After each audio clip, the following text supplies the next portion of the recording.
Hello, everyone. Thank you for stopping here and watching us. This is Human to Human, and the purpose of this space is definitely sharing and getting to know what people do in a more personal way.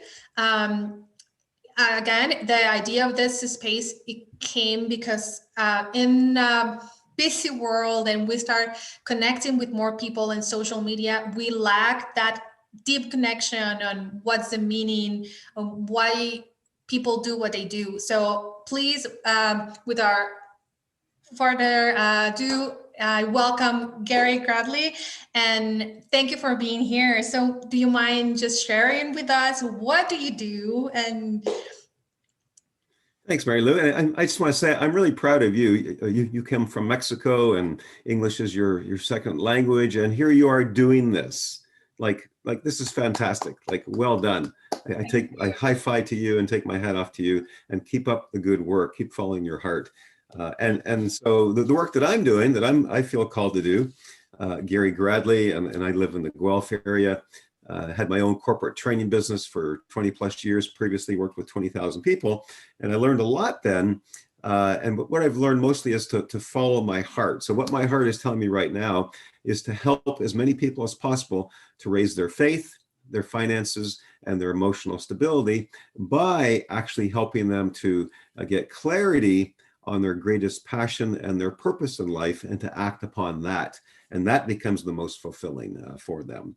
So that's what I'm excited about these days. And it makes me feel high energy and focused and excited to help. And the people we really help, the ideal people are anyone who's struggling right now, especially with the pandemic, and maybe they're struggling with mental health, or maybe they're struggling with their finances, or in their relationships, their business, certainly. And so we're here to help them, get a whole new kind of vision and reinvent themselves and get more clarity and more strength.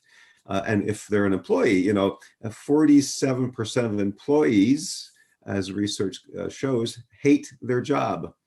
So if some of you've been there, you hate your job, maybe it's a bad place to be. And so hopefully we can give you some new ideas as well, or someone who just is kind of feeling stuck or kind of unsure, or going backwards because of the new having to pivot and so on in this pandemic environment. So we're here to help in very specific ways as many people as we possibly can.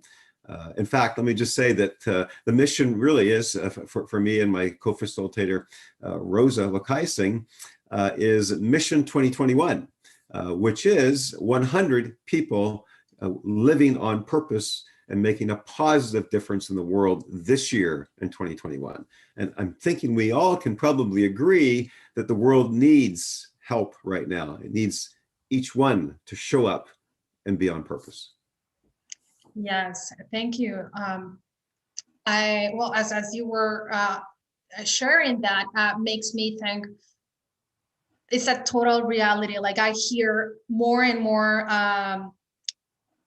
entrepreneurs, or even like people working for other enterprises, like struggling with and uncertainty. That's one of the things that, like, not knowing what's going to be next, and like gives me a great hope knowing that you are working to bring more clarity on that. So thank you. And also you mentioned that you were working on the corporate world, right? Do you mind sharing with us personal development story, or that could just like help us even more? Yeah, absolutely. And I loved working in corporate. This is how many years ago now? I can't remember exactly, 10, I think. I worked with 20,000 employees throughout Ontario and the Caribbean and Australia, and was a trusted advisor really for national companies in Ontario. It was all going great, loved it until the 2009 recession. And most people know that corporations in a recession usually spend $0 on speakers and trainers, which is what I was doing then.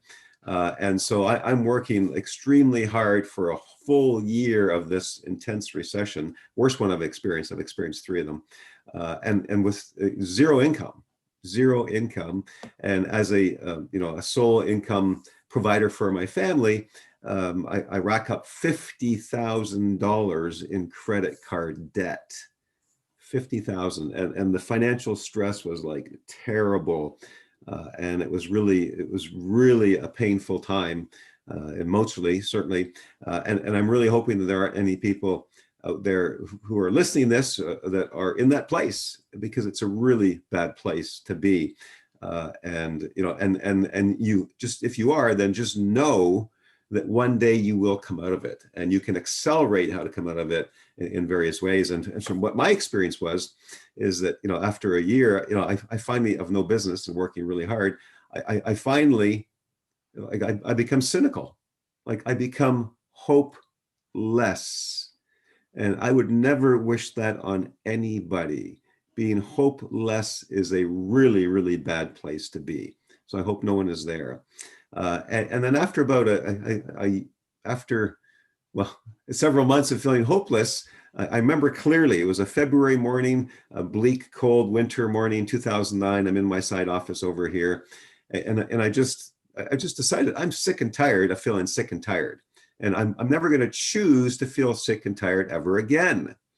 And it struck me, the light bulb went off when I realized it's just a choice, Gary. You can feel hopeless, or hopeless, or you can feel hope. Just a choice. And so I decided in that moment, I'm never going to choose to feel hopeless ever again. And that was a trigger point. That was a transition point, where I decided then next to just to really follow my heart. And what my heart said was, start talking to successful people, business owners, church leaders, and clean up my own stinking, negative, cynical thinking. And what that revealed to me when I started doing that was that there's all kinds of great things, especially if they had faith, that their faith provided for them, that got through them through their major life crises. And so all the evidence I saw of that, it raised my faith from like a 2 out of 10 to like an 8 out of 10. And then I followed my heart, and I was led to leave this corporate training business, which I loved, and to transition my skill set into fundraising for a worthy charity. And so the idea just resonated in my heart. My heart was full of love about this brand new idea. I had fallen in love with this idea. That's what we call an ideal, when you fall in love with the idea. And so I found a part-time job doing the fundraising, and that went really well. And that went into a full-time career with another organization. And I've been doing that now full-time for 7 years, and I'm loving it. But even back then, I realized I'm loving this. I realized that it feels like I'm on purpose. And so I started to really think about it. And I kind of, in my mind, it was like, well, Gary, you're loving what you do. You're following your greatest passion. And it made me realize that's driving me to do what this then is my current purpose. So my belief is that our greatest passion drives our current purpose. And with a good plan, we should be high performing.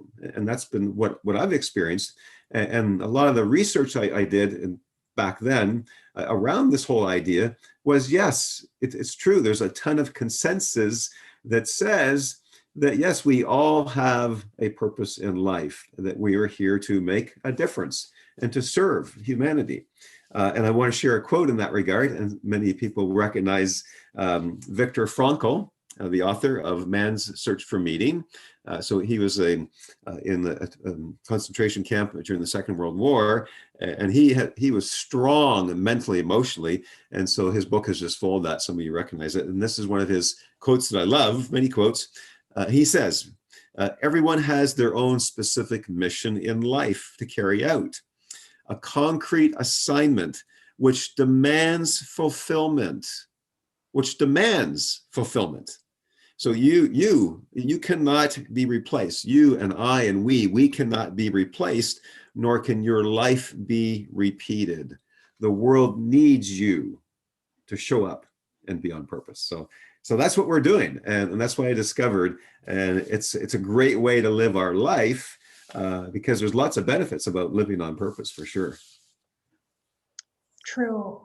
As you were again sharing that, actually, I didn't share how I met Gary, and I have to share that we met through through Rosa, which we're part of the mastermind group. And as Gary was talking and saying, like all that adversity that he was through, I remember that I was through a lot of adversity, but one of the main points, like the lowest point, was the feeling of being lonely and knowing who can you receive help. So once again, I've been very I would say, I don't want to use lucky, but kind of like blessed. I'm going to use that.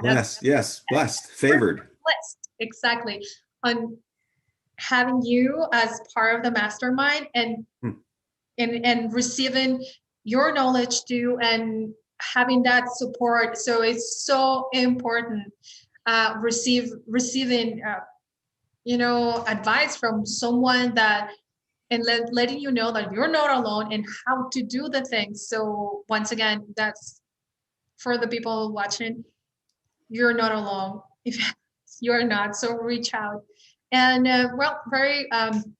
my last question, it would be like, what's something that you would like to share from the bottom of your heart? Like, if, I don't know, if it was your last letter for, and I don't know, 5 minutes or less. Sure, absolutely. Yeah. And, I could say lots of things, but I want to say a couple of things. Yeah. Is that I believe that, I believe in God. I believe that God created the universe and in the earth.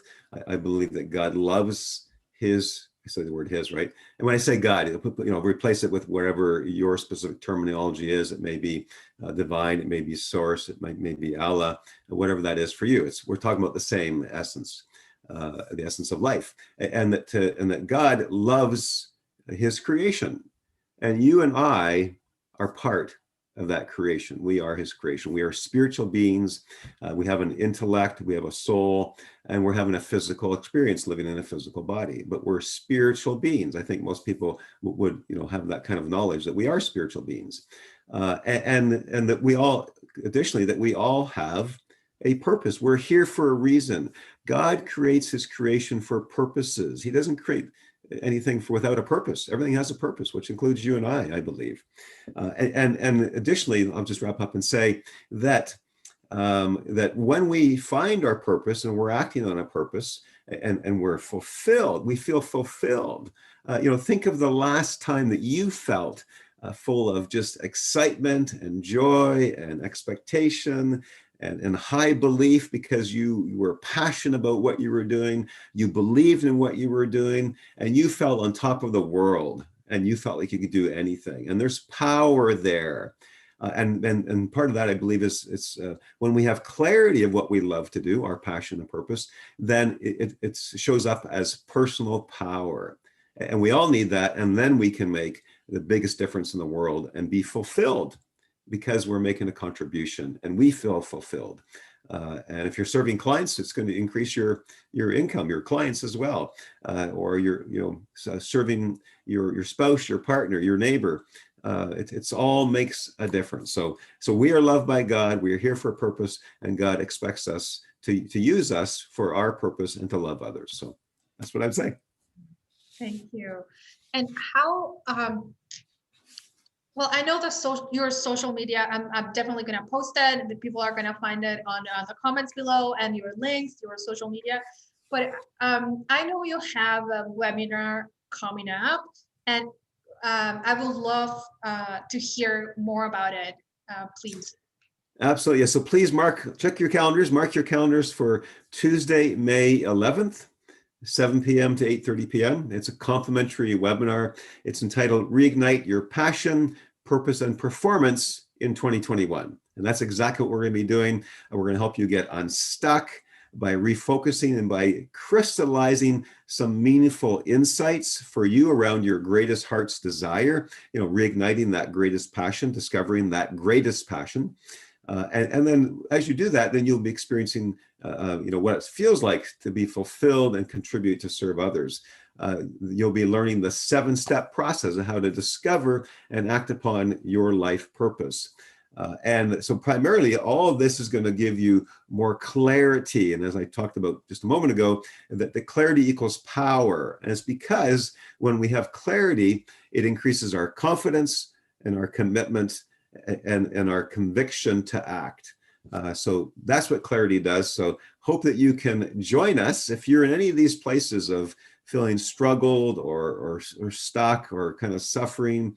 Or maybe you're an entrepreneur, you have your own business, but yet you're thinking there's something more I could do, or I want to do something more, I want to reinvent some things. And we've had a lot of people, we just finished a program, a lot of people as business owners, and that was their experience.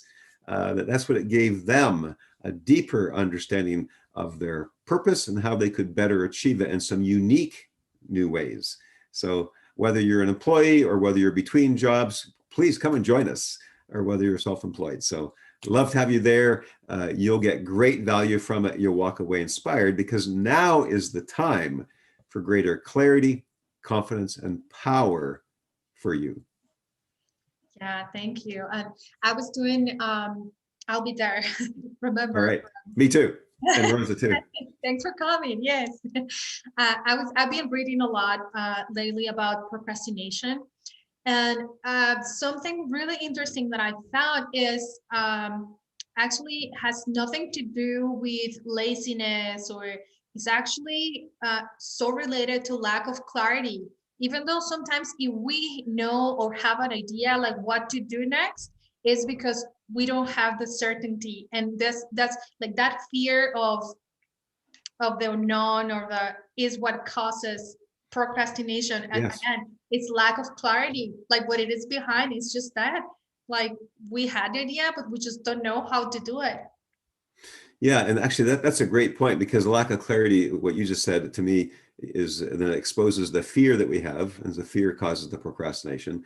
But if we have the clarity, the chances are most likely the fear is going to be a whole lot less. And we also have to work through the ego. And so we talk about those things too, because the ego doesn't want us to do these new things. Its job is to protect us, and doing new things like acting on your purpose would be considered a threat to the ego. So we help people in some very powerful ways, actually, by some closed-eye visualization meditation, to actually get around the ego's resistance and fear, and to tap into our soul, which is actually where, in our subconscious, where our purpose is actually hidden. It's like buried treasure.